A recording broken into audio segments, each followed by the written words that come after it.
Yitzrael se dice en hebreo. Y-I-T, Yitzrael. Cuando abordamos el tema o el tópico de Israel, es imprescindible, sobre todo ya que estamos aquí, entender por qué Dios escogió esta nación. Dios, en primer lugar, es un Dios de orden y es un Dios de diseño.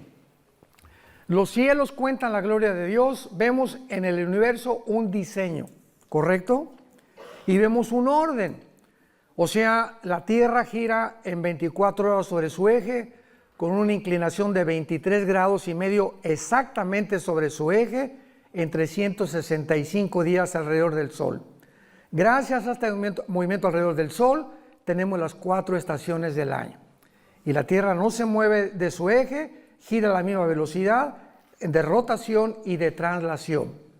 Entonces, vemos en todo el universo un orden y un diseño que es imposible de romper. Las galaxias están cada día extendiéndose y durante muchos años los físicos o los científicos o astrónomos estuvieron tratando de determinar si la Tierra giraba alrededor del Sol o el Sol giraba alrededor de la Tierra.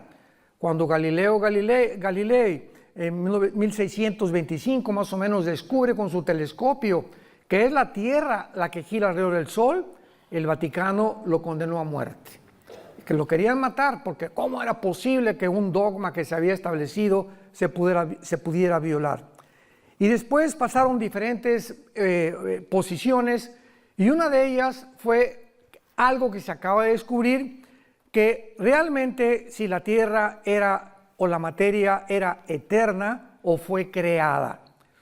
Entonces muchos astrónomos y científicos comenzaron a alegar que pues el universo realmente tenía que haber tenido un principio, y cuando comenzamos a entender la Biblia, por ejemplo en Hebreos capítulo 1 que dice, Señor, los cielos envejecerán, pero tú permaneces igual, nos muestra lo que hasta que se descubrió la primera y la segunda ley de la termodinámica, que es la ley base de todas las disciplinas científicas, porque todo se basa en la primera y la segunda ley de la termodinámica. La segunda ley dice que todo se oxida, que todo se echa a perder, así que la misma física estaba estableciendo que realmente la Tierra tuvo un principio y tendrá un final, que es lo que establece la segunda ley de la termodinámica, tal como la Biblia se adelantó a la física, como se ha adelantado a la genética, a la paleontología, a la antropología, a la astrología, a la antropología, etcétera, etcétera, y a todas las demás disciplinas académicas. La Biblia es maravillosa. Entonces la Biblia ya predecía hace más de 3000 años que la Tierra tenía que acabarse, el Sol pierde millones de toneladas cada segundo de masa y todo tiende a un deterioro, tal como la Biblia lo profetizó. Muy bien. Una vez que Dios hace todas estas cosas, el orden y el diseño, crea al ser humano. Los ángeles fueron creados antes que nosotros. Y es lógico que al crear al ser humano, Dios nos tenía que dar leyes. Y a Dios le interesaba, por supuesto, que esas criaturas que somos nosotros, pudiéramos estar conscientes de su existencia. Los animales, los changos, los cocodrilos, los conejos, las tortugas, los insectos, las aves, no tienen conciencia de Dios. Y esta es la más grande diferencia. Si alguna persona me dice, ¿cuál es la diferencia entre nosotros? Como una vez a mi esposa y a mí nos dijo el pediatra de nuestros hijos cuando eran chiquitos, acostamos a Caleb un día y lo tenía examinando el pediatra y nos dice, miren el hoyito que tiene aquí en el coxis, es donde teníamos la cola. Y estoy hablando de un pediatra, director, me reservo, de uno de los más grandes hospitales de pediatría de la Ciudad de México, una eminencia en pediatría. Yo me quedé absorto. ¿Cómo es posible que esta persona siga creyendo en la teoría de la evolución? Yo recuerdo que entonces le pregunté cuál es la diferencia entre los hombres y los animales.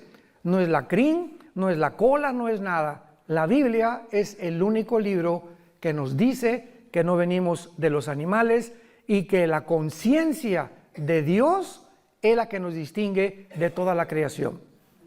Nunca verás un congreso de conejos, alabaré, alabaré, ni de chimpancés, ni de orangutanes, ni de delfines, que son los animales más inteligentes, ni de perros, porque la conciencia de algo o alguien que existe, dice Eclesiastés 3:11, que Dios puso la eternidad en tu corazón y en mi corazón. No ha existido una sola tribu, una sola civilización, jamás en la historia que no haya adorado a algo o a alguien. Como dijo una vez el doctor Sigmund Freud, el hombre es un ser humano religioso y completamente equivocado, porque Dios no puede ser adorado más que a través de la mente y no del espíritu. De alguna manera, él reconoció que el hombre es una persona incorregiblemente religiosa. Entonces, al crearnos Dios, él tenía que escoger un puntito en el globo terráqueo, un puntito geográfico, donde él pudiera determinar, y a través de los 6,000 años de historia, que todas las naciones se concentraran en ese puntito que él puso, porque dice Ezequiel capítulo 5, versículo 5, que Israel es el ombligo de Dios. Esa palabra hebrea que dice es el centro, y la palabra en el hebreo ombligo, es el centro de Dios. Así lo escogió Dios. ¿Y por qué no México? Porque no le dio la gana a Dios. ¿Y por qué no Guatemala? ¿Y por qué no España? Y si no, los alemanes hubieran dicho, ¿y por qué no los ingleses? El asunto es que Dios tenía que escoger un punto para que la atención principalmente de las profecías de los últimos tiempos, que estamos nosotros y somos la generación que la estamos enfrentando, pudiéramos recordar hoy más que nunca venir a la Biblia. Y esta es la generación que ha llegado a la cúspide de la tecnología. Y esta tecnología es la que está enloqueciendo y convirtiéndose en un Dios para los seres humanos. Entonces Dios escoge a Abraham y le dice: Abraham, ven para acá. Abraham no era judío, viene de Irak, y lo trae de una tierra completamente, todavía no se formaba Israel, pero él habitaba en Irak, casi cerca con Siria, porque en el Antiguo Testamento Siria e Irak era la tierra de la Mesopotamia, que significa la tierra entre dos ríos, entre el Tigris y el Éufrates. Entonces viene Abraham, Dios le hace la promesa a Abraham, y de Abraham viene Isaac, viene Jacob, vienen las 12 tribus de Israel, de las 12 tribus viene la tribu de Judá, de donde nacería Jesucristo el Mesías. Entonces Dios comienza a establecer, ¿qué cosa? Un orden, un diseño secuencial, cronológico, para poder ordenar la historia, y los cristianos venimos a la Biblia y encontramos en la Biblia este orden cronológico, secuencial, histórico, y conforme la historia va avanzando, descubrimos que simplemente la Biblia se adelanta a la historia. La Biblia es la historia escrita por adelantado, para que nosotros comprobemos que solo Dios lo pudo hacer. Es imposible que el ser humano haya podido determinar desde el principio las leyes de la genética. Génesis 1, 11 y 2. Las semillas tendrán su semilla y se reproducirán de acuerdo a su género y especie. El chango conforme a su género y especie. La naranja tendrá una semillita y contendrá los minerales y las vitaminas que van a beneficiar al ser humano. Las manzanas van a ser manzanas, las uvas van a ser uvas. Todo absolutamente Dios lo determina a través de las semillas. El esperma del ser humano no puede mezclarse con un chango, ni tampoco un hombre con un hombre, ni una mujer con una mujer. Todo está establecido en el orden de Dios. Llegamos al siglo XXI, la tecnología nos enloquece y nos atrevemos a tratar de decir que hay más de dos géneros, que ya es la locura, y es la psicopatía, como habíamos mencionado anoche. Entonces se forma la nación de Israel, y ya vimos hace 2 días, para formar la primera nación monoteísta. Todas las tribus que habían alrededor de Israel eran paganas, idólatras, llenas de ocultismo, adoraban a Satanás o a Baal sin que ellos supieran, a Astoret, a Astaratis y a todos estos ídolos que dice la Biblia, detrás de ellos se encontraban demonios. Entonces Dios escoge una nación para que a través de ellos venga el Mesías, y a través de todas las generaciones llegamos a Lucas y llegamos a Mateo, encontramos algo completamente excepcional en la historia de la heráldica del ser humano. ¿Qué cosa es? ¿Tú te acuerdas quién es tu la abuela? Ahora saben lo que acaban de descubrir dentro de la genética, que genéticamente tú puedes decir, bueno, pues porque mi esposo y yo no hicimos un examen que mandamos salir o no sé qué cosa, y nos dijeron que teníamos mezcla de qué y de qué y qué nacionalidad. Pero se está descubriendo que no puedes llegar a más de 5 o 6 generaciones, porque tal vez octava o décima generación tenías otra ascendencia completamente diferente, porque hasta antes de la séptima o 8ª generación, genéticamente es imposible ya deducir de dónde vienes tú, o sea, tu origen realmente. El único ser humano al que se le puede trazar su genealogía desde el principio de la creación es a Jesucristo. Que está la generación desde Abraham, para darnos cuenta en Lucas y en Mateo, hijo de tal, hijo de tal, hijo de tal, y termina María y termina siendo la madre del Mesías. Entonces, cuando Jesús apareciera, él tenía que tener credenciales y él tenía que demostrar al mundo que él era el Mesías. Y cualquier persona que quisiera investigar, historiador o geólogo o antropólogo, la historia y la ascendencia de Jesucristo, la podía encontrar. Es la única persona que se le puede trazar la genealogía desde Abraham. Y lo hizo Dios a propósito para que entendiéramos que a través de esa nación que es Israel, era el único pueblo monoteísta. Y por eso hizo que expulsaran a todos los cananeos, porque se mezcló la genética de los ángeles. Quisieron pervertir la genética en el capítulo 6 del Génesis, produjeron una raza híbrida. Fue el primer intento de Satanás de mezclar el esperma con otro esperma, una semilla con otra semilla, prohibido por las leyes de la genética de Dios. Tú no puedes mezclar un caballo con una burra porque nace una mula y la mula es híbrida. Ya no se puede reproducir porque violó las leyes de la genética de Dios, que hasta 1954 se descubrieron. Hasta 1954. Por el doctor Crick y Watson, premios Nobel de Medicina. Muy bien. En segundo lugar, lo vimos también, pues Dios es el legislador de la moral. ¿Quién puede decir que es bueno, que es malo, menos en el tiempo que hemos llegado? Precisamente por ignorar las leyes de la Biblia, se inventan más géneros. Y nada más hay 2 géneros. Y ya cerrando la Biblia, la biología nos dice que somos macho y hembra, varón y hembra, por el cromosoma Y y por el cromosoma 2X de las mujeres. Y el momento que el esperma de mi papá fertilizó el óvulo de mamá, en el momento de la fertilización, los 23 cromosomas de mi padre y los 23 cromosomas de mi madre forman un cigote de 46 cromosomas, y en ese momento de la fertilización somos hombre o mujer. Desde la fertilización está determinado el sexo que tú y yo íbamos a hacer. Esto es impresionante. Y ya esta información del cigote, ¿verdad? Ya dice, tú vas a ser hígado, tu páncreas, tu sistema nervioso, tu corazón, tu piel. Imaginémonos el mecanismo y la inteligencia que existe dentro de una célula. Y tenemos billones de células, todos los seres humanos, conteniendo una información inteligente. Si yo voy en la playa y me encuentro un papel que dice, Chencho, te quiero, te callites y no me recogites.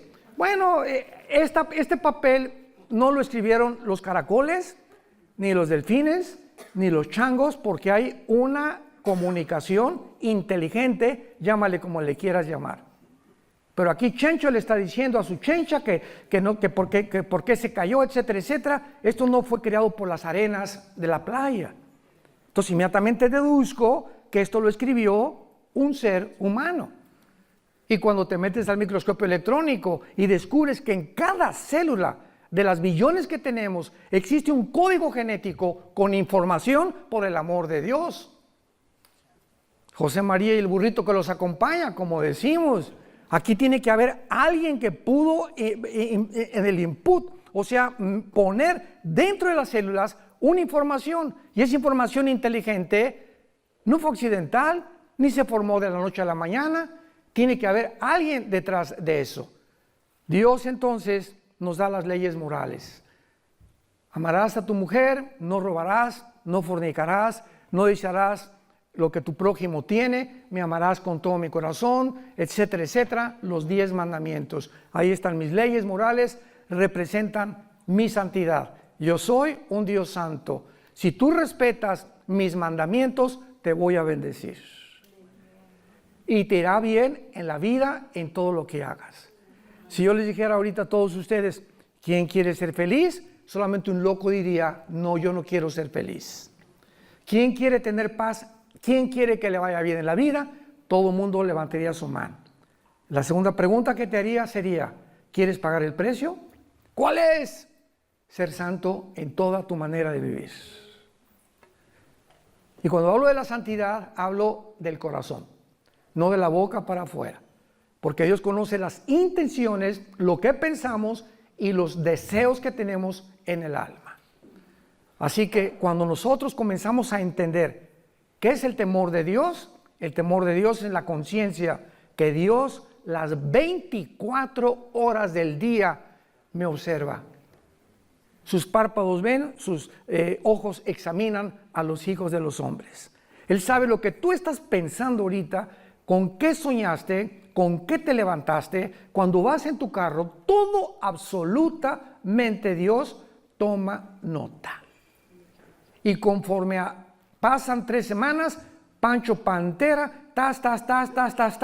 yo tenía un plan para él y quería que subiera al siguiente escalón de mi conocimiento. Pancho Pantera se va a tener que esperar 3 meses porque lo tengo que traer primero a hacerlo entender que si sigue en desobediencia va a seguir retrasando su desarrollo espiritual y las bendiciones que tengo para él. El pueblo judío, ¿cuántos esperó? 40 años en el desierto. 40, porque no entendieron.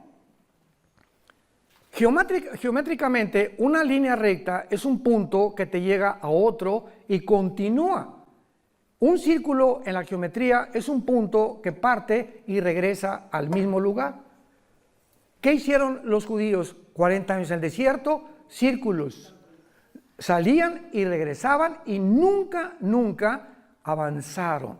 Siempre regresaban a lo mismo y a lo mismo, pues se quedaron muertos en el desierto. Y dice 1 Corintios 10, estas cosas sucedieron para nosotros, para que aprendamos que Dios exige, demanda la santidad. Y que seamos entendidos de cuál sea su voluntad.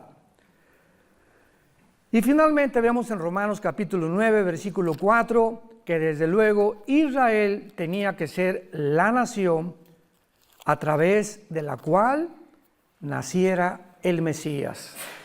Y como el Mesías tenía que ser varón, pues tenía que traer el cromosoma Y. ¿Me van siguiendo? No el X de las mujeres.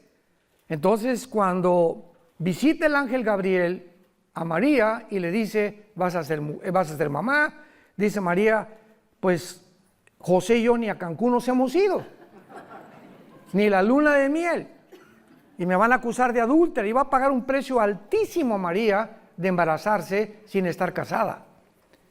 Y a José igual, imaginémonos nada más, José amanece con la pancita, María, oye, ¿qué pasó? ¿El lechero pasó por aquí o qué fue lo que sucedió, no?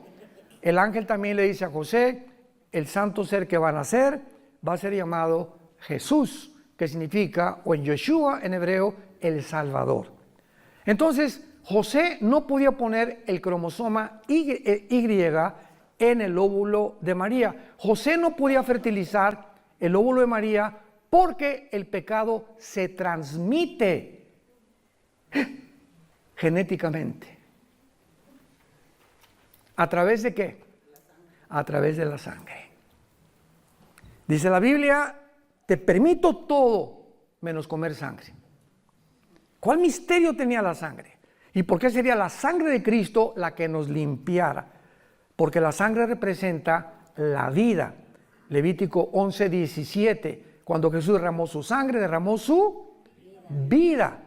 Dice Levítico 11:17, porque la vida de la carne está en la sangre. Apunta esto.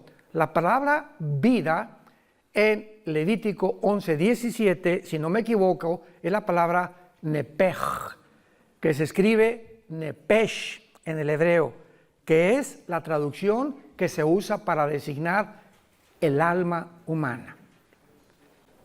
El alma se encuentra en la sangre.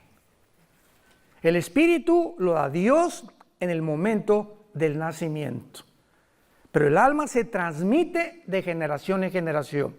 Si tú tuviste una abuela bruja hace cierta cantidad de años y se muere la abuela bruja de la familia Pancholín, para poner otro nombre que no vayan a asustarse, entonces el espíritu que estaba en el espíritu de tu abuela va a buscar hijos de tu abuela que tengan la tendencia del ocultismo y la brujería para perpetuar, se llaman espíritus familiares, para perpetuar la brujería en esa familia.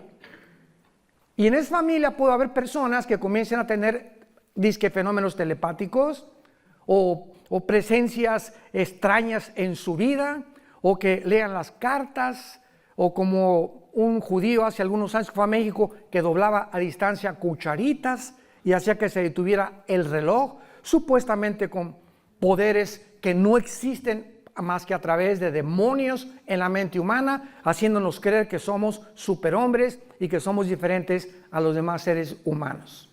Entonces, cuando estudiamos profundamente la Biblia, podemos entender tantas cosas que suceden a nuestro alrededor. Ahora, muy bien, el milagro más grande por lo cual nació Israel en el 48, porque recordamos que en el Antiguo Testamento Dios le dijo a Israel, adiós, no me van a volver a ver hasta que yo regrese. Y entre mi ida cuando ascienda al cielo, Oseas 5 y Oseas 6 del 1 al 2, me voy a ir y van a pasar 2 días, que son 2000 años, cuando ustedes, le está hablando a los judíos, me digan Baruch Hashem Adonai Elohim, bendito el que viene en el nombre del Señor. Van a pasar 2000 años, desde que yo me vaya hasta que yo regrese. Entonces, en este periodo de 2000 años, Dios forma otra entidad, que son la que la mayor parte de los judíos no entienden. También muchos guías que tenemos no entienden esto todavía. Que ayer me preguntaron, oye, pero ¿por qué si Jesús es judío, no siguen ustedes las fiestas judías? ¿Por qué no hacen por qué no adoran el sábado? ¿Por qué? Porque la iglesia no es Israel. La iglesia es otra entidad que no existía en el Antiguo Testamento. En el Antiguo Testamento el Espíritu Santo al Kodosh bajaba sobre Sansón y le daba fuerzas a Sansón. El Espíritu Santo se iba y Sansón era como cualquier hombre normal. Venía sobre David el Espíritu Santo y escribió el Salmo 22. Dios mío, ¿por qué me has desamparado? Jugaron sobre mis ropas fuertes, mi corazón fue como la cera. Estaba David escribiendo la crucifixión 1000 años antes de que Cristo naciera. Casi 3000 años antes de que Cristo naciera, por la inspiración del Espíritu Santo. Isaías 53. He dado mis manos y mis pies, sobre mi ropa echaron suertes, etcétera, etcétera. Isaías estaba escribiendo 700 años antes de la crucifixión de Jesucristo. Viene la iglesia, que no es Israel, y entonces el Espíritu Santo baja de manera diferente a como operó en la administración, en la economía, o se conoce como la dispensación de la ley.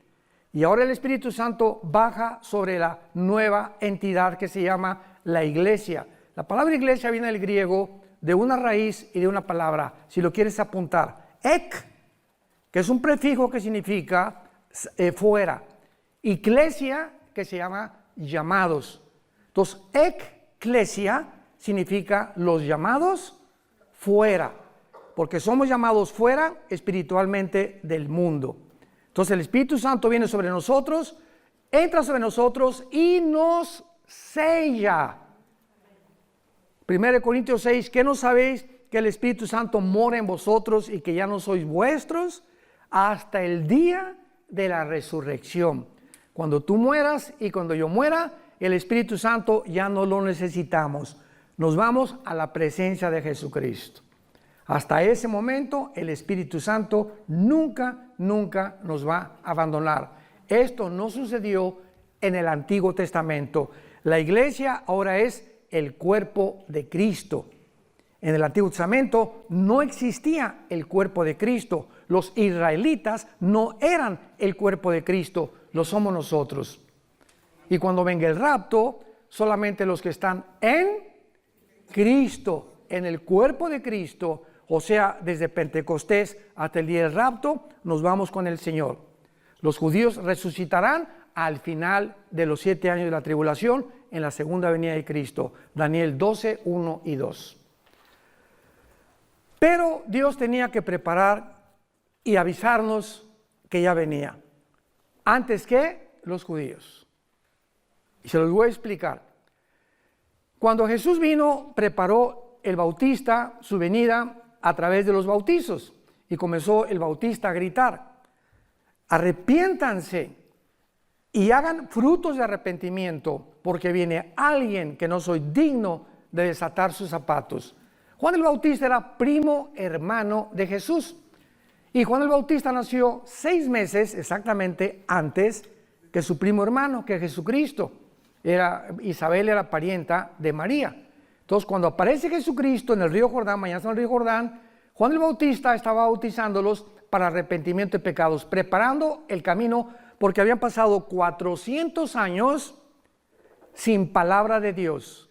De Malaquías hasta el Bautista, Dios no le había vuelto a hablar a Israel.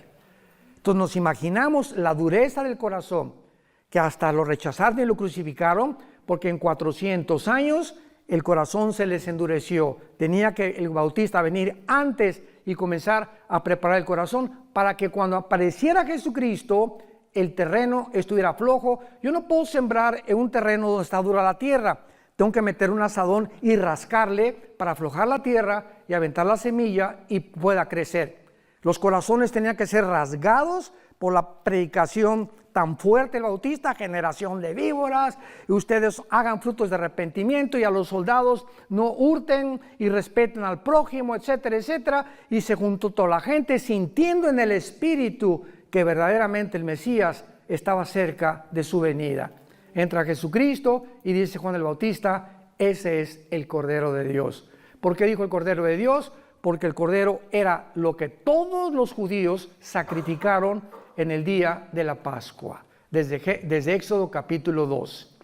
Entonces, Dios tenía que preparar a Israel, y si Dios iba a regresar con Israel, en el 48 vino la resurrección nacional. Veamos ahora rápidamente la preparación de Dios para que en el 48 no surgió accidentalmente una nación formada en un día, el 14 de mayo.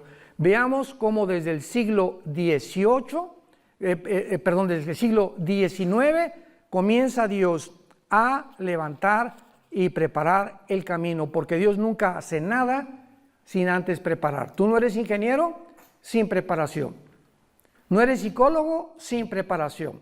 No eres Bocelli o Pavarotti. Pavarotti lo reprobó su maestro de canto porque no lo hacía, tuvo que prepararse, vocalizar 3-4 horas, un pianista 3 o 4 horas. Todos tenemos antes que ir primaria, secundaria, preparatoria, universidad, estudiar, que nos prepara para que finalmente nos entreguen un diploma o un certificado profesional.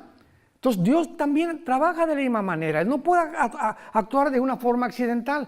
Y cuando descubrimos lo que hizo Dios antes, para que veamos cómo estos eventos de la historia no fueron accidentales, nos va a abrir los ojos para comprender la grandeza de Dios. El Éxodo fue uno de los milagros más grandes que Dios hizo en el Antiguo Testamento, porque no cabe duda que fue el milagro más portentoso de Dios en el Antiguo Testamento. Rodeados por un lado los egipcios, enfrente del mar, ahora sí que para esto nos sacaste, Moisés, estamos entre la espada y la pared, y de una forma milagrosa le dice Dios a Moisés, diles que se estén quietos, shalom, que no se muevan y que vean lo que voy a hacer. Y de repente Dios abre el mar y entra todo Israel, atraviesa el Mar Rojo, viene el faraón con los egipcios y al meterse al Mar Rojo hunde sus carrozas y mata a todo el ejército del faraón.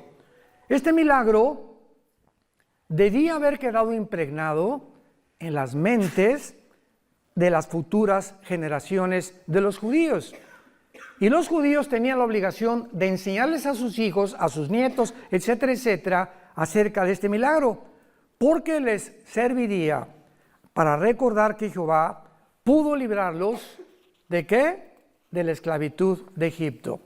Hijito, ¿sabes por qué somos libres? Porque hace tantos años Dios hizo un milagro impresionante. ¿Qué, abuelito? Abrió el mar, de veras, sí, lo abrió de lado a lado y nuestros padres lo atravesaron.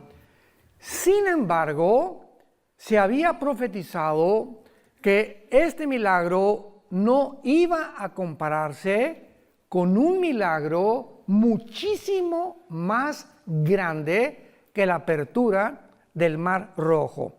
Veamos esto en Jeremías capítulo 23, versículos del 7 al 8. Porque para que Israel volviera a nacer, Dios tendría que seguir realizando muchos más milagros que nada más dividir el Mar Rojo.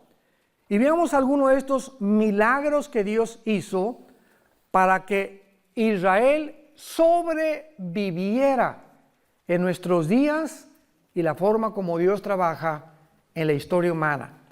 Jeremías 23 del 7 al 8. Escuchen con mucha atención. Por tanto, dice el profeta Jeremías, vienen días, dice Jehová, en que no dirán más. Ya no van a acordarse de qué cosa. Vive Jehová que hizo subir a los hijos de Israel de la tierra de Egipto. Vendría un tiempo, dice Dios, en que ya no van a mencionar el Mar Rojo como el más grande milagro que yo realicé, sino vive Jehová que hizo subir y trajo la descendencia de la casa de Israel de tierra del norte y de todas las tierras donde yo los había echado y habitarán en su tierra. Dios profetiza que habría un milagro, el más grande que se presenció en el siglo XX, cuando Israel, después de casi 1900 de exilio en la diáspora, regresaran a su tierra. Y Dios considera el 14 de mayo de 1948 lo siguiente para nosotros la iglesia. Pasaron casi 2000 años, en 1800 vino la época de las misiones, el evangelismo, 1920, D.L. Moody, Billy Graham, otros predicadores, millones de personas fueron salvadas y la iglesia iba caminando, sí, ganamos a miles de personas, millones de personas caminando en el mundo. Israel ya, olvídate, la iglesia tomó el lugar de Israel. Se llama la teología del reemplazo, que es una herejía. Y comenzó a predicarse en las iglesias cristianas, que ya Dios se había olvidado de Israel, que la iglesia tomaba el lugar de Israel y que Dios ya no tomaba en cuenta a Israel. Y de repente, boom, volteamos los ojos. Regresaron a su tierra. ¿Cómo? Sí. ¿Qué significa esto? Que Dios no se ha olvidado de Israel. Y que si está cumpliendo con aquel pueblo apóstata que lo abandonó, que lo crucificó y regresa Dios a decirnos, no he acabado con ustedes, a ellos los comienza a sacudir también, y la iglesia, para que abramos los ojos desde el 48 y sepamos que ha comenzado la cuenta regresiva de nosotros. Las profecías de los últimos tiempos no podían cumplirse si Israel no regresara. Si Israel no regresaba, ¿quién iba a construir el templo? La Biblia menciona que va a haber una reconstrucción del tercer templo de los judíos. Si Israel no regresaba, ¿a quién va a perseguir el anticristo? Si Israel no regresaba, ¿cómo podían cumplirse todas las profecías que Dios le hizo a Abraham, Isaac y Jacob, Jeremías, Malaquías, Zacarías, etcétera, etcétera? Entonces era necesario que Israel regresara a su tierra para que comenzaran a cumplirse las profecías de los últimos tiempos. Charit en el hebreo, los finales días o los finales tiempos, y todo el libro de Daniel.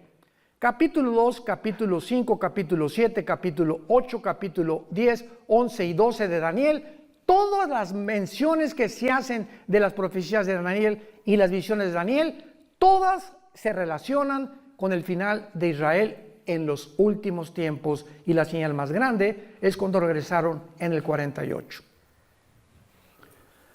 Ahora, muy bien, ¿cómo comenzó Dios a preparar el camino para que resucitara Israel en 1948? Número 1, vean ustedes en el libro de Esdras, en el Antiguo Testamento, la forma como trabaja Dios. Vamos a comenzar desde el Antiguo Testamento, cómo Dios trabaja, para que entendamos cómo comenzó a trabajar con un judío llamado Teodoro Herzl en el año 1800. Dice Esdras capítulo 1, versículo 1. Esta revelación es increíble. En el primer año de Ciro, rey de Persia, para que se cumpliese la palabra de Jehová, para que lo que Dios dijo tenía que cumplirse, despertó Jehová el espíritu de un sacerdote, el sumo sacerdote, algún profeta. Dios tiene que trabajar a través de los gobiernos.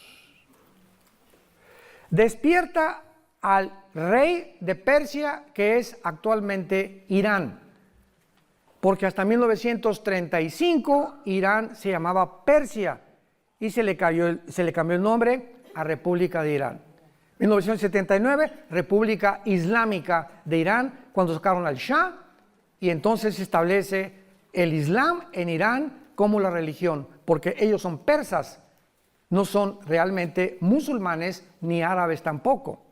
Entonces Dios despierta a un rey, y este rey, ¿para qué lo despertó Jehová el Espíritu de Dios? Escuchen, hermanos, Dios tiene el poder también de obrar en las personas que no son cristianas. Porque en Isaías se le llama a Ciro el siervo de Jehová. Y muchas veces Dios trabaja en personas, en personajes, principalmente en gobernantes, para cumplir sus propósitos. Versículo 5.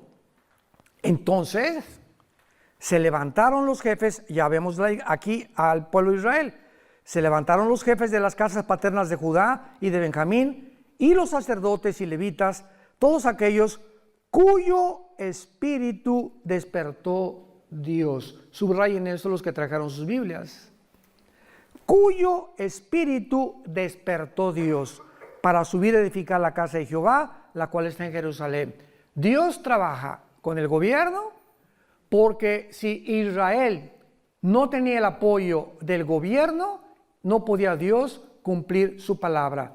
Dios tuvo que concientizar al Dios Artajerjes, Nehemías capítulo 2, para que Nehemías regresara a restaurar las murallas de Jerusalén. Cuando Nehemías se presenta ante el rey Artajerjes de Persia, le dice: Señor, ora, dame gracia ante el rey, porque si tú no me das gracia ante el rey, no se va a cumplir tu palabra. Y Dios, cuando viene Nehemías y le dice, él era el copero del rey, y un copero es el que probaba el vino para que no envenenara al rey. Los reyes antiguamente tenían sus coperos que probaban la comida y las bebidas antes de que ellos se las comieran, para evitar que murieran intoxicados o envenenados. Y Nehemías era el copero de Artajerjes, que era la persona de más confianza del rey, y le dice: dame permiso de irme. Tenía que Dios trabajar forzosamente en el corazón del rey para que Nehemías se pudiera ir, para que se cumpliera la palabra. Dios tiene que trabajar con los gobiernos para que la iglesia o el pueblo de Israel cumpla su cometido. Por eso confiamos, y nos dice la Biblia, sometámonos a todos los gobiernos, ya sean comunistas, ya sean dictatoriales, ya sean monarquías, ya sean socialistas. Tenemos que respetar los gobiernos. Los apóstoles vivieron bajo el peor de los gobiernos, los césares romanos. No encontramos una crítica en el Nuevo Testamento, ni de Pablo, ni de Pedro, ni de Santiago, ni de ninguno contra ningún gobierno. Lo contrario, 1 Timoteo 2, del 1 al 5, oren por vuestros gobernantes. De nada sirven las manifestaciones, y esto y el otro, y déjenos, y muera, y derroquemos, y acabemos. Eso es lo que yo pensaba antes de ser cristiano, se los conté. Cuando me hice comunista y creía que una revolución social era la que iba a transformar México. Qué equivocado estaba, porque no conocía a Dios, ni a Jesús tampoco. Entonces, ¿qué fue lo que pasó? Despertó Dios la conciencia de un judío llamado Teodoro Herzl. Y vemos nosotros que en el año 1800, más o menos, me dijo Isaac, eran como el 90, bueno, entre 85 y 90, este judío lo despierta el Espíritu Santo y comienza él a soñar que Israel ya tenía que regresar a su tierra. Y a principios del siglo XX, entramos al siglo XX, no había ninguna señal que pareciera indicar que Jesús regresara. Al comenzar el siglo XX no había ninguna señal que pudiera decir: nos encontramos en los tiempos finales. La primera en aparecer fue la declaración de Balfour, o de Balfour, decretada el día 2 de noviembre de 1917 por Balfour en Inglaterra, donde él apela a la Liga de Naciones para que ya Israel se le considere que regrese a su tierra. Pero había un problema. ¿Cuál es el problema para que regresara Israel a su tierra? Pues que el Imperio Otomano Turco, durante 500 años aproximadamente, gobernó el Medio Oriente. Pero tuvo que venir la Primera Guerra Mundial, otra preparación de Dios, que usó la Primera Guerra Mundial Dios, para que comenzara realmente a despertar el interés en las naciones, que los judíos tenían una nación y que se les tenía que regresar. En 1917 Palestina incluía al Israel moderno y a Jordania, pero en 1923 el general Allenby, inglés, entra a Egipto y derrota al Imperio Otomano. Entonces, de 1923 a 1900 aproximadamente 48, los ingleses dominaban el Medio Oriente, junto con los franceses. Y cuando llega el holocausto de los nazis, ¿qué hizo Satanás? Se acercan las profecías, porque aunque no las conoce todas, él sabe que le queda poco tiempo, dice Apocalipsis. Entonces, al ver todas estas cosas y estos puntos que Satanás, con muchísima más sabiduría que nosotros, hasta ahorita lo podemos comprender nosotros, se da cuenta que Israel está cerca de poder regresar a su tierra. Y si regresaba a su tierra, estaba marcado ya el destino de Satanás y sus ángeles caídos. ¿Y qué hace Satanás? Levanta a Adolfo Hitler. Vean ustedes, los que son historiadores y a los que les interesa la naturaleza humana, o psicólogos o psiquiatras, o como les quieras llamar. No existe ningún psicólogo, ningún psiquiatra, ningún historiador que pueda decirnos y contestar esta pregunta. Síganme con cuidado. ¿Por qué Adolfo Hitler, teniendo a Stalin de amigo, un país comunista, teniendo a Mussolini y teniendo a Japón de amigos, Adolfo Hitler, y teniendo enemigos a Inglaterra, a Rusia, a Canadá y Estados Unidos, ¿por qué Adolfo Hitler? Vean qué locura. ¿Cómo es posible que sus más grandes enemigos eran Rusia, era Inglaterra, Canadá, Estados Unidos? ¿Por qué se concentra de repente en un grupito de personas étnicas llamados judíos? No tienen tierra, no tienen armas, no tienen ninguna oportunidad de sobrevivir. ¿Por qué se concentra en ellos con tanto odio? Esto nos demuestra una vez más el plan perfecto de Dios. ¿Qué hizo que Hitler le llamara la solución final? ¿Por qué torturarlos en Auschwitz y en campos de concentración a más de 6 millones? Obsesionado, tengo que acabar con estos que se llaman judíos. ¿Quién produjo este odio jarocho? En Adolfo Hitler, claro que Satanás. Así es. ¿Y por qué Satanás produjo esto? Porque vuelvo a repetir, él sabía que si no se comenzaban a eliminar a los judíos, las profecías tenían que cumplirse. Y eliminó a 6 millones. Dios no permitió que eliminara a todos los judíos. Los judíos sobrevivieron el holocausto. Y esta fue otra de las señales que Dios mandaba al mundo. Si Hitler los hubiera exterminado, no existiría la nación de Israel. Vean cómo a través de los eventos de la historia podemos ver la mano de Dios desde arriba.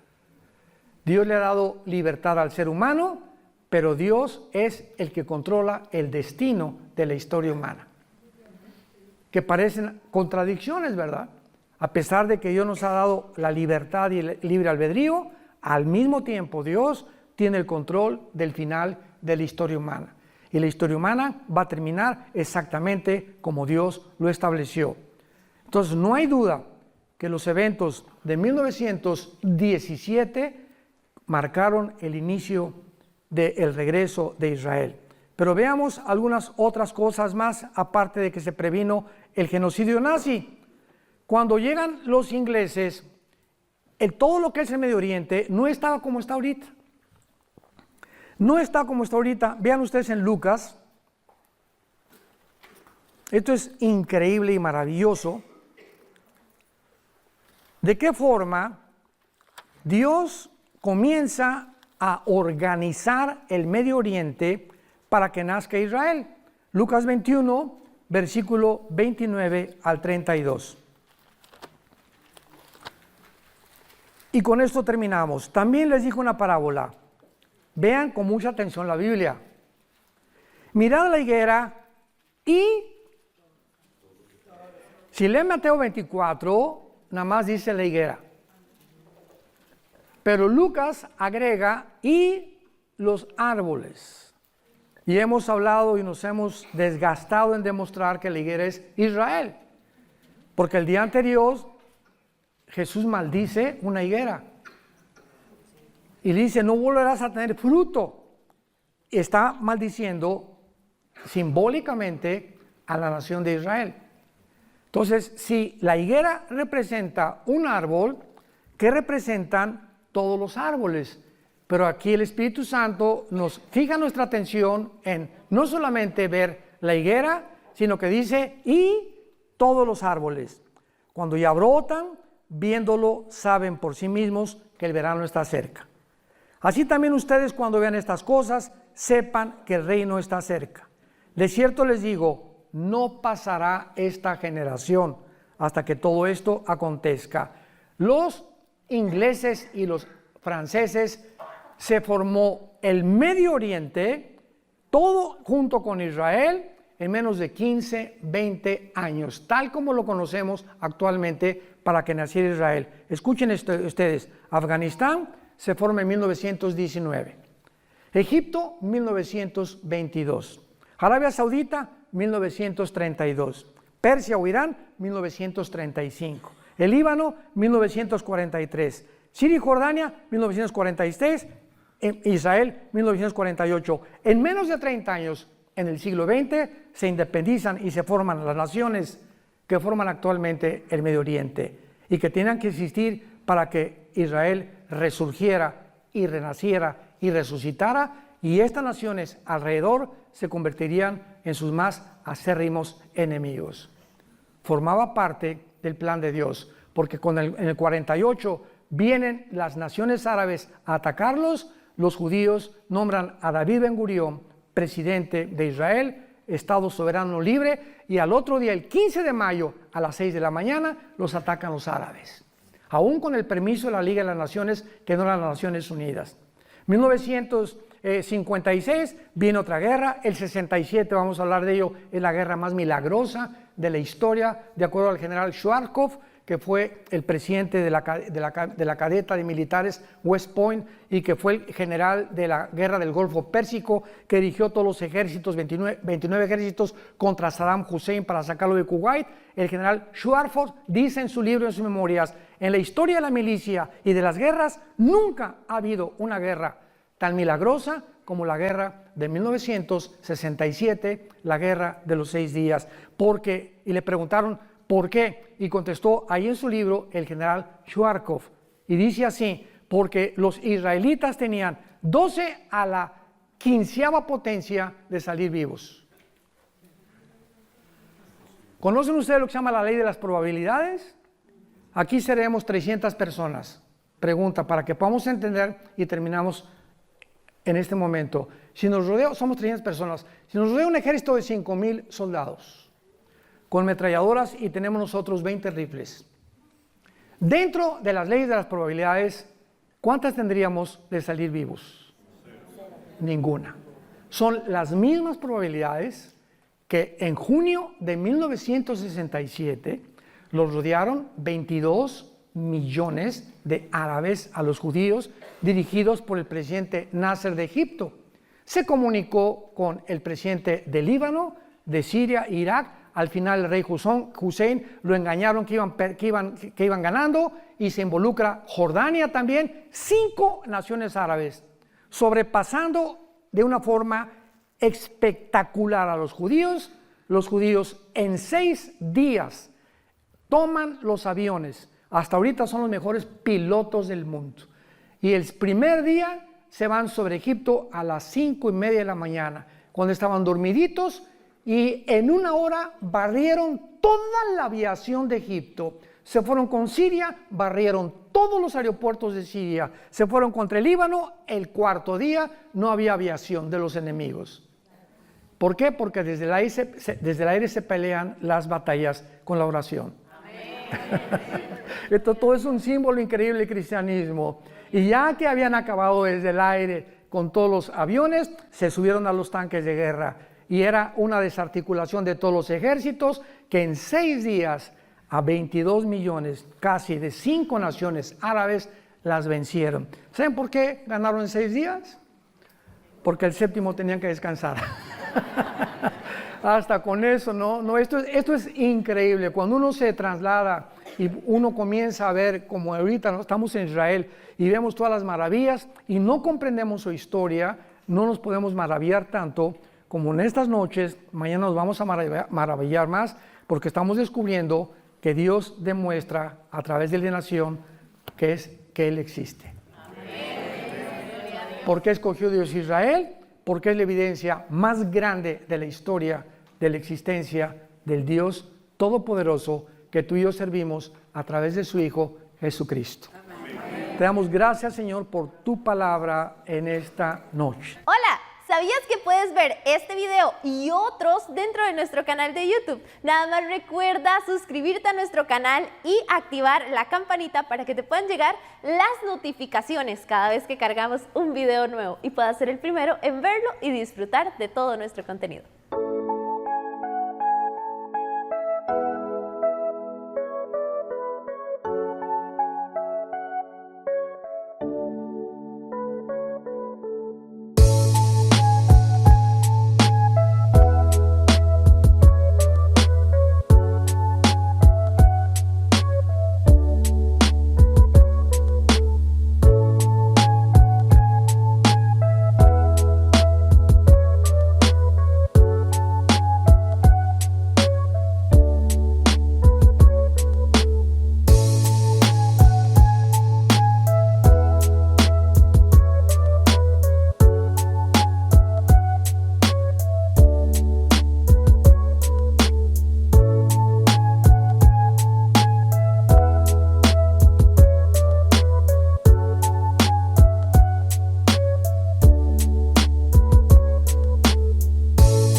Let me just check here. It's only 57 pages.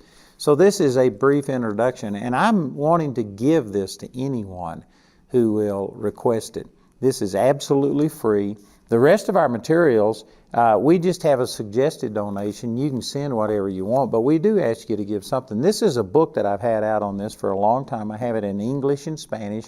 We have, of course, USBs, we have CDs and DVDs, and we'll be advertising all of these materials at the end of our program. But I tell you, there's a reason I named this A Better Way to Pray instead of You're of the Devil if you don't pray this way.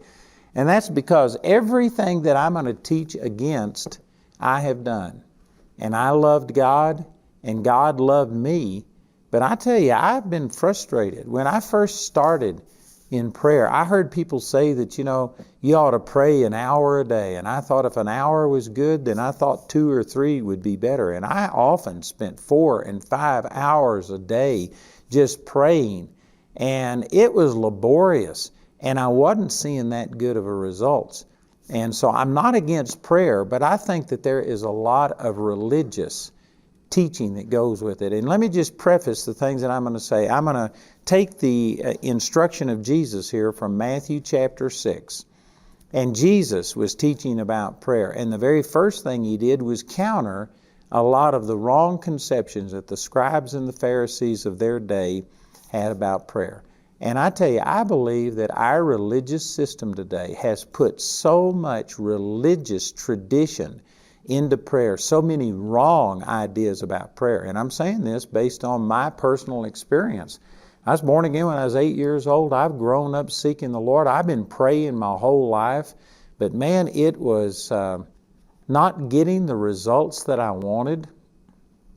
I saw my dad die. I saw my grandmother die when I was just 8 years old. I saw my dad die when I was 12 years old. I had probably 4 or 5 people by the time I was 18 years old that were real close to me that I prayed for, and they all died. I wasn't seeing any results, and yet I believed in prayer, and yet it just wasn't producing anything. And so this is the reason I've named this A Better Way to Pray, because I've prayed. I'm not against prayer. If you can stick with me long enough, I believe that this is really going to increase your prayer life. And it will really allow you to have a greater relationship with God. I think you will go to a whole new level. That's my experience. And I've had many, many, many people tell me that this just revolutionized their prayer life. But in order to plant the right seed and start getting the right results, we need to root up some of the weeds and some of the things that have been sown into our life, some of our misconceptions. Because prayer is powerful, but it matters how you pray. There's a lot of people that think, no, it's just about whether you pray or not. Man, if you pray, that's great. But no, there's a right and a wrong way. And I'm not going to spend a lot of time on this. I've mentioned it in the past. But I actually came from a meeting where a man was teaching incorrect things about prayer. And he actually believed that God was the one who put trials into our life to glorify Him. And he gave an example of a boy who prayed, and in his prayer asked God to give him a cancer because he was an introvert and he wasn't a very effective witness. And so he thought, well, I could glorify God and show people that I'm not afraid to die. I know where I'm going. So he prayed and asked for a cancer and came down with leukemia the very next day. And I took that teaching and I brought it back. And there was a girl that I was engaged to. It wasn't an official engagement. We had talked about it, but when I went to Vietnam, her mother got me an emergency leave to come home saying we were engaged. So anyway, that's the situation. And I gave this teaching to this girl. And anyway, she loved God, but she didn't know the Word. And so she prayed that same prayer and said, God, I want to glorify You. And if You want me to die, to have some sickness to glorify You, then she prayed for it. And the next day she came down with leukemia and she died. I was with her when she died. And I can tell you that was not God's will. God is not the one that's putting sickness on you. God is not the one that's doing those things. Satan took advantage of prayer. And I could also give you personal examples. I will as we go through this about times that I've missed it. And you can kill yourself. You can do wrong things. If you have wrong concepts prayer just amplifies all of these wrong concepts. There's a right and a wrong way to pray. Jesus' disciples asked him, teach us how to pray, and he taught them how to pray. It's like reading or writing. You don't come out of the womb just knowing these things. You have to teach yourself. And sad to say, most people really haven't had a lot of teaching in the area of prayer. And they just, people are saying you just need to spend time praying. But it depends on how you pray. There's a right and a wrong way to pray. And one of the things I'm going to be amplifying a lot, I'll be talking about this a lot as we go through this series, that there is a complete change in the way we pray and receive in the New Testament compared to the Old Testament. And most people don't make a distinction there.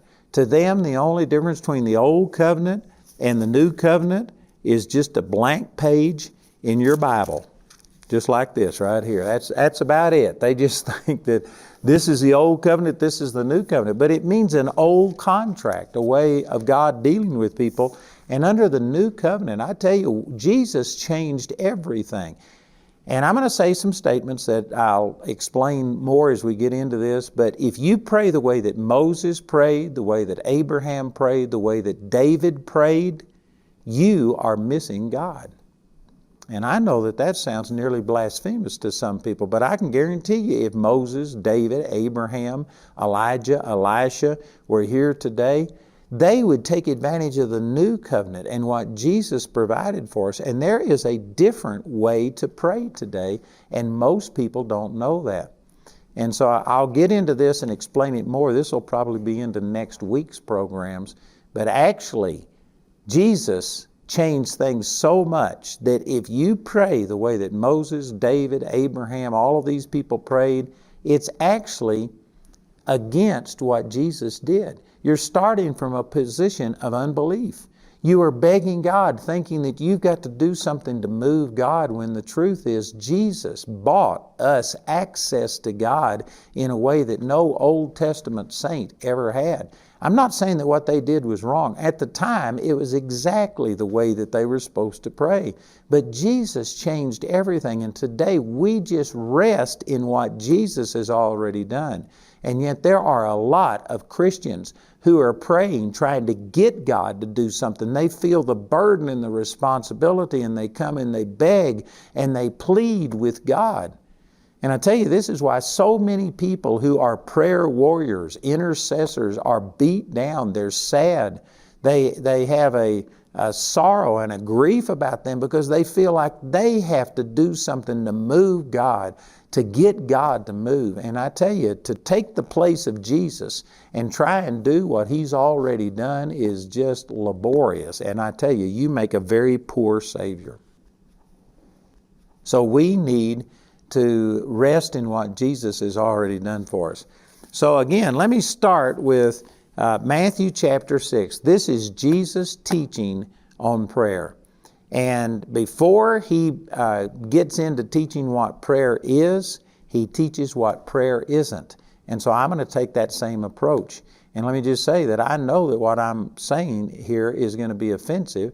It's not intended to hurt anybody. And again, I say that I entitle this A Better Way to Pray, because everything that I will teach again, I won't counter a single thing in your prayer life that I haven't had to change in my prayer life. And yet I loved God and God loved me, but I'm getting better results now than I used to. I'm not saying I've got it all figured out. I'm not saying it's perfect, but I tell you, my relationship with God has just gone to brand new levels as He's taught me how to pray. I'm getting better results. And so let me introduce it by saying this, that if you spend a lot of time praying and yet you feel frustrated and it doesn't seem like what you're praying for is coming to pass, then don't be so defensive that you want to sit here and defend something that isn't working. I'm not against prayer, but I'm against wrong type of praying. I'm against a lot of religious tradition that has made the power of prayer of none effect. In Mark chapter 7, verse 13, Jesus was teaching and He says, your traditions and doctrines of men make the word of God of none effect. And I believe that prayer is one of the most religious traditions that we have in the Christian church today. People have all kinds of wrong ideas and wrong attitudes about prayer. And if you got wrong belief, you're going to get wrong results. So I'm just saying these things as introduction to encourage you that I know that this will be different for many people from what they're used to, but that doesn't mean it's wrong. And if your prayer life isn't just effective, if you aren't seeing great results, then maybe you ought to entertain the idea that there's a better way to pray. So Jesus in Matthew chapter 6, in verse 5, he says, "And when thou prayest, thou shalt not be as the hypocrites are, for they love to pray." Now, I'm going to go on, but let me just stop right here and say that when Jesus started talking about prayer, this is a radical statement. But he says, don't be like the hypocrites. They love to pray. So let me just start with a bomb from the very beginning, that you know what? Hypocrites love to pray.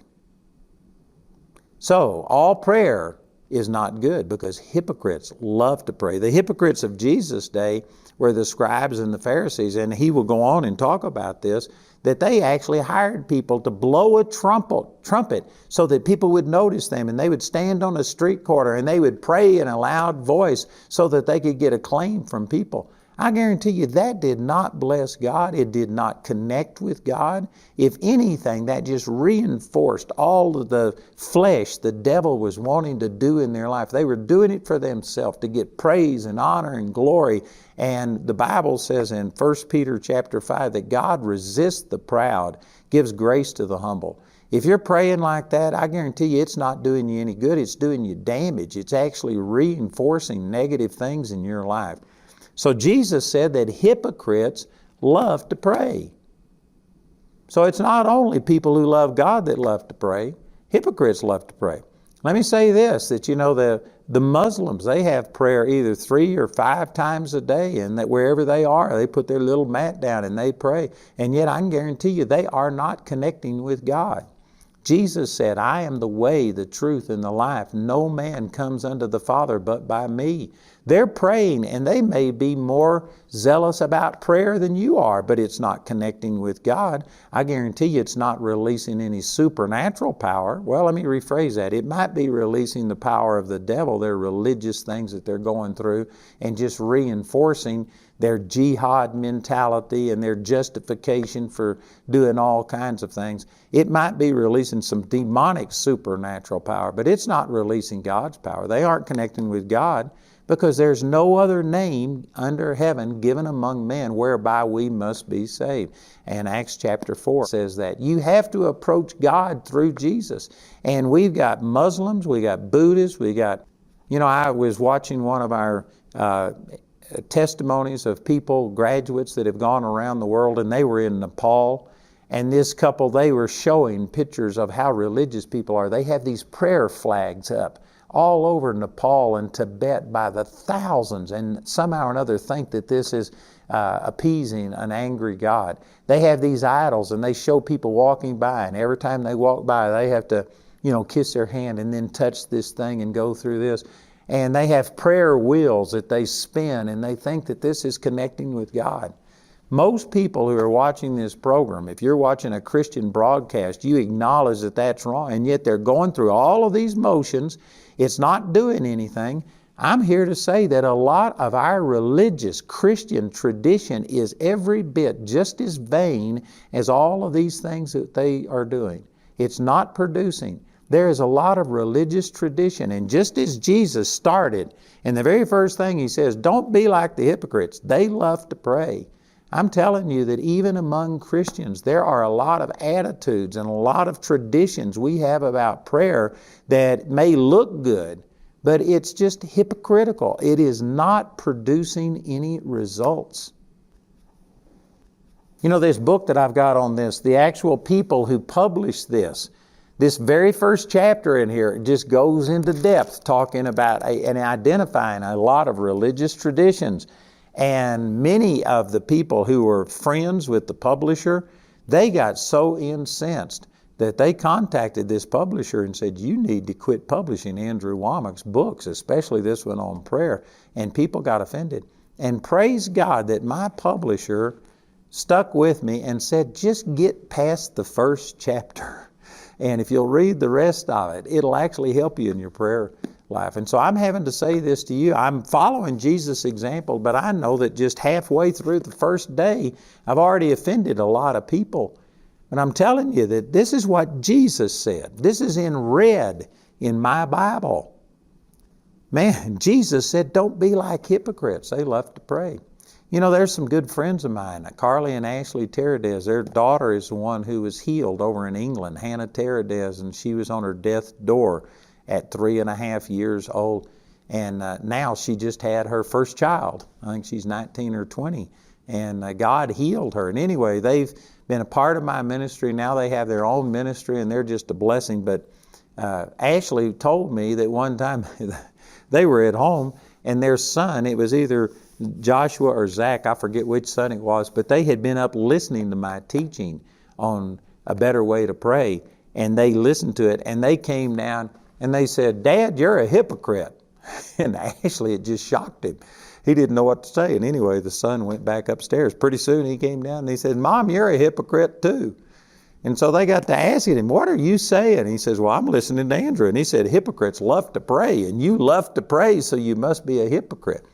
This isn't saying that all prayer is hypocritical, but it is saying that hypocrites love to pray. And so Jesus said, don't be as the hypocrites are. And look at this, for they love to pray, standing in the synagogues and in the corners of the streets, that they may be seen of men. Verily I say unto you, they have their reward. I think there's a couple of ways you might be able to take this statement about they have their reward. But the way I look at it is that if you are praying for the acclaim of other people, as he talks about, they pray on the street corners, and they actually hired people to blow trumpets and draw attention. And if you're doing it to get the praise and the approval of men, then you know what? That little pat on the back that they give you and say, man, you're awesome. That's your reward. That's it. You aren't going to be rewarded by God. God doesn't honor prayer that is done for the approval of man. And I was raised in church. I've been to church who knows how many thousands, tens of thousands of times. I've traveled in ministry and heard so many prayers. And I can guarantee you that there are people that when you're just talking to them in a normal voice, like when I was a kid, I was raised in Texas and everybody had a Texas accent, a Texas twang. But you would ask them to get up to pray, and all of a sudden they'd change. And they'd go, our dear most heavenly Father. And they would get into these things, and it was always God, like G-A-W-D. And they would just totally change everything. They would use Elizabethan English, thy will be done. Father, we comest to you today. That's religious. You know why you're doing that? You're doing that for the approval of people. And I'm promising you that does nothing to God. Nothing. Now, I believe that we need to show honor and respect to God, but I guarantee you, God wants you to be real with Him. And He's saying right here, Jesus, He's God manifest in the flesh. And people were asking Him, how do we approach God? And He's telling you, He just wants you to be real. He doesn't want you to come and think that you'll be heard for your much speaking. That's what it goes on to say in the next verse. It says, but thou, when thou prayest, it says, enter into thy closet, and when thou hast shut thy door, pray to thy Father which is in secret, and thy Father which is in secret shall reward thee openly.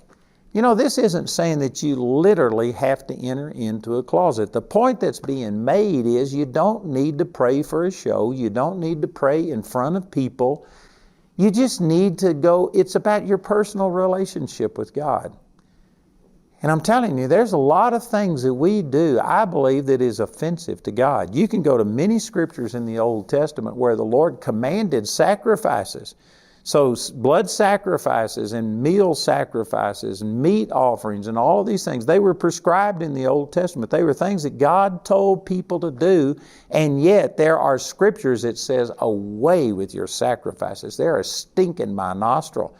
So they were doing things that God told them to do, but it was the attitude that they did it with. They were doing it out of a hypocritical attitude. They were living completely contrary to God, but then still going through the motions of somehow or another pleasing God. And it says in 1 Corinthians chapter 13 that if you give all of your goods to feed the poor, if you give your body to be burned, and if you don't do it motivated by charity, God's kind of love, it profits you nothing. God is more into your motives than He is into the actual things that you're doing. So yes, prayer is important. God wants to hear your prayers. God wants to have a relationship with you, but if you're doing it just to please man, if you change your whole personality, if your vocabulary has to change, and all of a sudden you get to saying things that are completely contrary to who you really are, you're just religious. I'm not saying that to hurt you. I'm saying it to enlighten you. God wants you to just be real with Him. Now, it doesn't mean that you just sit there and throw out all of your unbelief. We need to approach God in faith, and I'm going to be teaching on a lot of these things, but He doesn't want you to be religious. And I tell you, it's a turnoff to me when I hear people praying these old religious prayers. And when people start praying like that, I guarantee you, it tells me a lot about their relationship with the Lord, or lack thereof. Because if you have a good relationship with the Lord, you aren't going to be religious when you pray. You aren't going to change your whole vocabulary. You don't have to get on your knees. You don't have to bow your head and fold your eyes. You can do any of those things if it's just coming out of your heart. But I'm saying so many people have these religious forms. They go through a rosary and think that that's prayer. I know I'll offend a lot of people, but that's just religious. And he, in the next verse, goes on to talk about this very thing about vain repetition. I'm running short of time on today's program, but all of these things, before you can begin to pray and really connect with the Lord and see the results that He wants, you got to do what Jesus said right here, and you got to start tearing up, plucking up all of these wrong doctrine and these religious traditions that we have. You know, would to God that you were just a clean slate and I could just start teaching about prayer and about how God loves you and how you could relate to Him. But the sad fact is most of us have so much stuff written on our heart that I've got to erase some of this stuff and get rid of it before I can write on it the things that the Lord really says. So I hope that this hasn't offended you so much that you won't listen. Man, you need to get this. I promise you, it could change your relationship with God. I've got this free little booklet. It's only about 60 pages that I've written. We're offering this absolutely free to everyone, but then I also have a book. This also is basically free. It's just for a suggested donation. We're asking you to give something, but we will send it to you regardless of what you send. And then we have CDs, DVDs, we have USBs, and we've got a study guide. The study guide is the same material that's in the book. It's just reformatted so that you can go into greater depth, and specifically so that you can teach other people through a Bible study or a Sunday school class or something like this. And I promise you, this would be a great subject for you to study. It would cause a lot of discussion. So listen to our announcer as he gives all of this material, and please call or write today. All right, so in the name of Jesus, here we go. 1, 2, 3. We have officially broke ground. Praise God. Thanks to the support of our friends and partners, Andrew has continued the expansion of our Charis Bible College campus so that we can raise up more disciples to take the gospel further and deeper than ever before. Because you play such an important role in raising up this next generation, Andrew has decided to give monthly construction updates so that you can see the progress of what your giving and prayers have produced. Visit awmi.net/Charis Campus to see our most recent update today.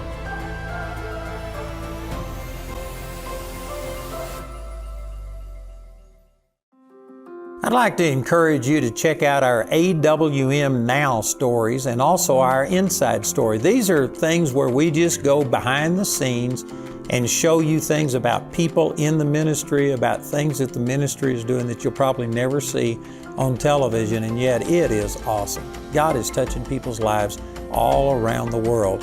And so you can go to awmi.net and check out the AWM Now stories and also our Inside Stories. They'd be a blessing to you.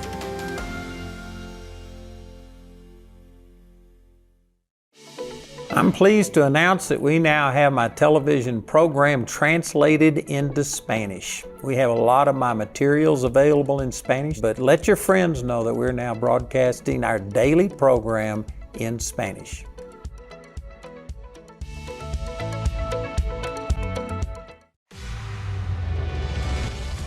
I tell you, I'm excited. God is going to do something special during these meetings. I am enjoying this conference so much, I literally cannot wipe the smile off my face. Seeing Andrew was great, and being able to meet him was awesome.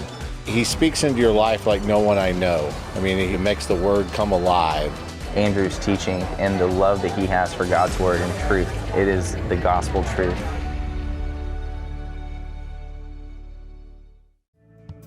Andrew is offering his booklet, A Better Way to Pray, as his free gift to you today. This booklet is available in English or Spanish and is limited to one free booklet per household. This offer is available in the US, UK, Canada, and Australia. Contact us today to receive your free booklet. Andrew's complete series, A Better Way to Pray, is available in a book and study guide in either English or Spanish. Or you can get this teaching in a newly updated CD or DVD album or as a USB made from our daily television broadcast. Each of these valuable resources is available for a gift of any amount when you contact us. Andrew is also offering this teaching as an audiobook on CD, or it can be purchased through audible.com. This entire series is also available for audio download absolutely free from our website. We also want to remind you of Andrew's Living Commentary software. The Living Commentary includes more than 50 years of Andrew's Bible study notes and personal encounters with God. Get Andrew's Living Commentary today for $120. We want to say a special thank you